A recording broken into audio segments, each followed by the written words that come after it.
Hi there, Michael here. This is a short story I wrote in the same universe as my novels and novellas.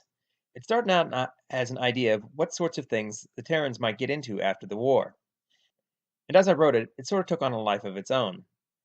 I'm going to break this down into sections here on YouTube, as my recording shows it's just under an hour long. Something to please keep in mind. I'm new to voice recording. I'm still working on it. This is really my first attempt. So feel free to be super critical if you want. Any feedback at all will be greatly appreciated, whether it's about how I present it or the story itself. That said, please enjoy. There isn't much visual to this other than the cover I created for it. So you can just sit back and listen without having to worry about missing anything visual. Hope you enjoy. The Laemiska Pirates. Chapter 1, Pillow Talk. Row Captain Velsavas stroked his narrow face, partly to hide the grimace he couldn't keep off his lips, and partly to try and push back the blood flowing to his cheeks. The last thing he wanted was a green tinge on his soft blue cheeks giving away his feelings. Reaching what he hoped was equilibrium within himself, he swept his hand across his sharply pointed ear before dropping it to look back at the female Devane standing in front of him. You are most correct, honored Severian Yamasa. Remaining out of stasis for transit is an option available to you as your affinity rating is more than high enough. However, not for transit into or out of the system we will be dropping into shortly. It is forbidden for anyone who is not Row or Dakar level to not be in their stasis beds during transit into the system. Young Yamasa's nose flared, and she pulled herself up to her full height, which brought her to the level of Ailsarvis's shoulders. What about the crew? Some of them stay out, and none of them have my affinity level. The captain actually heard a ringing in his ears as his blood pressure rose to even higher levels. His first impulse was to inform her that there were a number of his crew who had higher affinity ratings, and even more who, while they had a lower level, had bothered learning the necessary skills to ensure safety during all but the most dangerous transits. But he knew that saying so would be seen by her as insulting instead of informative, and he had to admit she would be partially right. However, Severian Yamasa, all of the crew that remains awake for this transit will be in the most heavily shielded areas of the ship. Yamasa's eyes narrowed as she smiled, reminding Velsavas of a grakar that had caught sight of its prey. A very small grakar, but one nonetheless. In that case, Captain Velsavas, I shall take this time to accept your offer to show the bridge to me. None would mistake his lips' upward curve to be a smile. Severian Yamasa, none of the guests of the Talarosk are allowed on the bridge during certain times, which includes transit. This was laid out to everyone not only when they purchased their tickets, but also during the boarding orientation. It is not only for your safety, but the safety of everyone on board. The petite Devane's shoulders shrugged, her face dropping into the coy and teasing look with pouting lips that had become almost her trademark on the wave. But your invitation was not spoken to include those exclusion times. You specifically said, any time you wish, and when I asked if you were serious, you gave me your word. I thought the word of a captain of the ship was law. Velsavas heard a slow intake of breath, almost a hiss. At first he thought it was coming from himself, but realized it was second in command behind him. He blinked twice. No matter where he cast in the aether, he could find no way out that didn't have deeper repercussions. Drawing himself up, he looked down at the girl who couldn't be a day over 120 years old. His stern look apparently only encouraged her. Very well. You are most correct, Selah. I did state my invitation as such and did give my word. So I will, of course, honor it.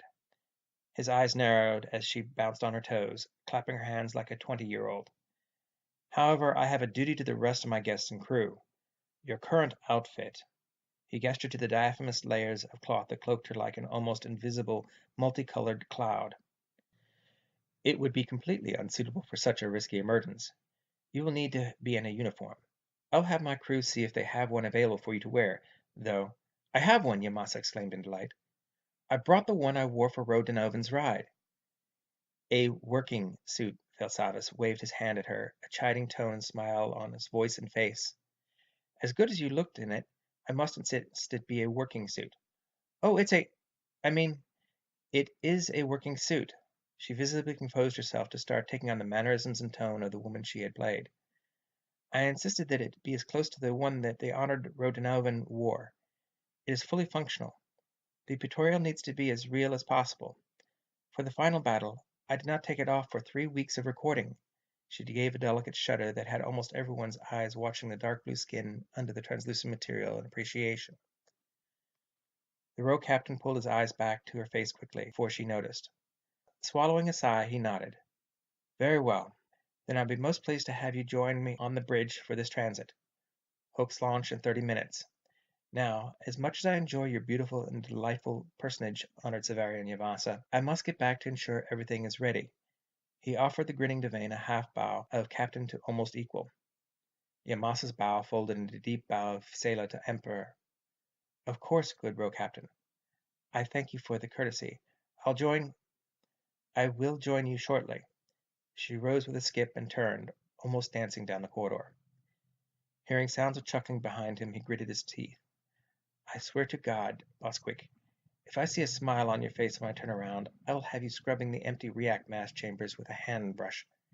He spun, careful to keep his eyes away from his commander's first space as he headed for. Bosquick did his best to quell his humor. Of course, Rovesalvas. There is nothing funny at all about this situation, though I am surprised you made that slip. You are always so very careful, and I don't recall any of our crew warning me about you making said promise. He looked at the 2 Venix guards that were assigned to the captain at all times. Can you tell me where you were when you made that promise, so I can make sure that the lapse doesn't happen again? He looked up at the Devane, his face pure innocence, and completely false.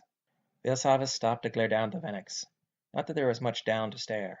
Bosquick was very tall for his reddish-skinned species, standing at 1.5 meters. While prejudice was fading in the Devane minds, extra height tended to have a real influence when trying to get Devane of any station to follow the rules, especially civilian Devane. With a snort, he turned and continued. There was no one else. She was entertaining me in her stateroom. One of the guards coughed. Whole night! Vilsavas didn't bother wasting another good glare. Be that as it may, he paused and then relaxed several degrees, his stride becoming almost happy.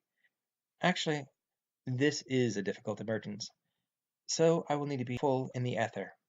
Commander first. I'm afraid it will fall to you to keep our guest on the bridge entertained as I ensure the safety of all our guests and crew. He tilted his head to one side when he heard the Venex grumble something. What was that? I didn't quite catch it. Nothing, Vesavas, Boswick forced out between clenched teeth. I was mentioning that we were having particularly nice weather. How odd a thing to note. Vesavas' tone made it clear he'd heard exactly what was said. We're in a ship in space. Of course the weather will be nice. The 2 guards peeled off at the hatch of the bridge, chuckling as the closing doors cut off Commander First's response.